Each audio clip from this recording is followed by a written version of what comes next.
การโต๊ะกินข้าวน้ำ2 ขวดกาแฟหางหมูหางหนึ่งปันกันกับกระเมีย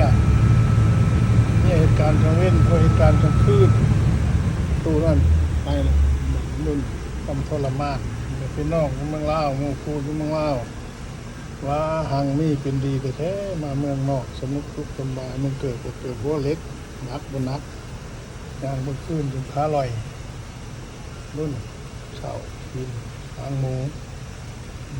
อยู่บ้านจักลาบจักก้อยซ้อยแซ่ออมไม้ออมแล่นปิ้งไก่เซโน่